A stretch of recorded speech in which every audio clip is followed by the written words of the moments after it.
Today we're going to talk a little bit about how to set the scene for a story that you might be writing.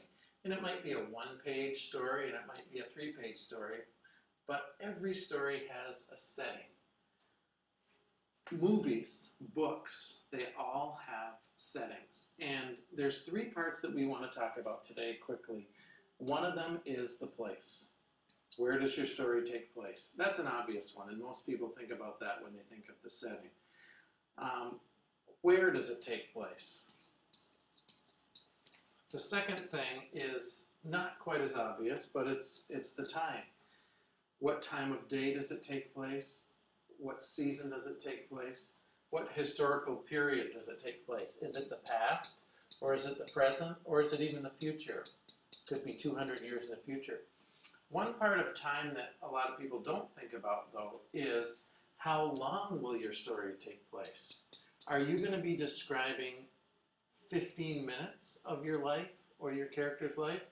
Or are you going to be describing an entire month or a week? Now, the third part is something that most 7th grade students don't think about when they think about setting, the mood. And you're going to need sensory detail to create that. A lot of times, what a good writer will do is they will take the place and they will describe the place and the time. Those two things work together to describe the mood. And there's all kinds of sensory detail. You have 5 senses. You've got things that you can see, things that you can hear.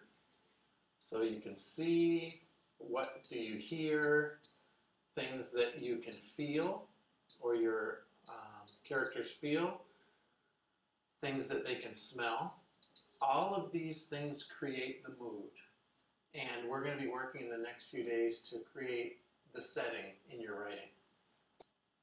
Taste is also a sensory detail that you can add, and it's not one that you're going to probably add as much as things that you might feel or smell or hear.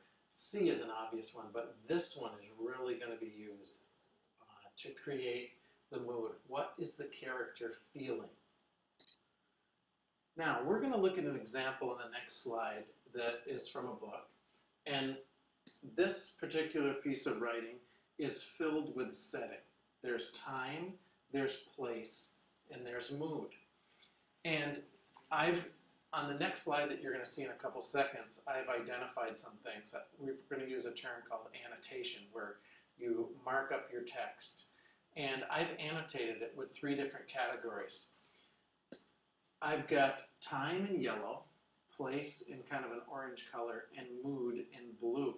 Now when you read through this, we're going to be doing a little bit of work in class in the next few days on this as well.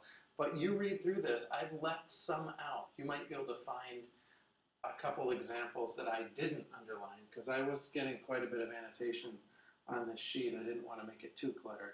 And I think you'll also notice that there's a couple of these areas, like right here. Let me draw an arrow here for you. Oh, that doesn't work.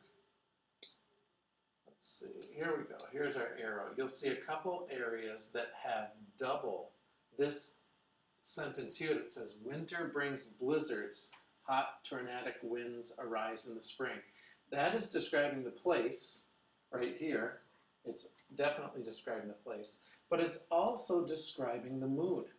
Look at the sentence in front of that. The hardest weather in the world, right here. The hardest weather in the world, that definitely creates the mood. So you can say, this is probably some place that might not be really enjoyable to live in the winter. So read through this and see if you can identify some items and areas that I might have missed for sensory detail, thinking specifically of the time, the place, and the mood.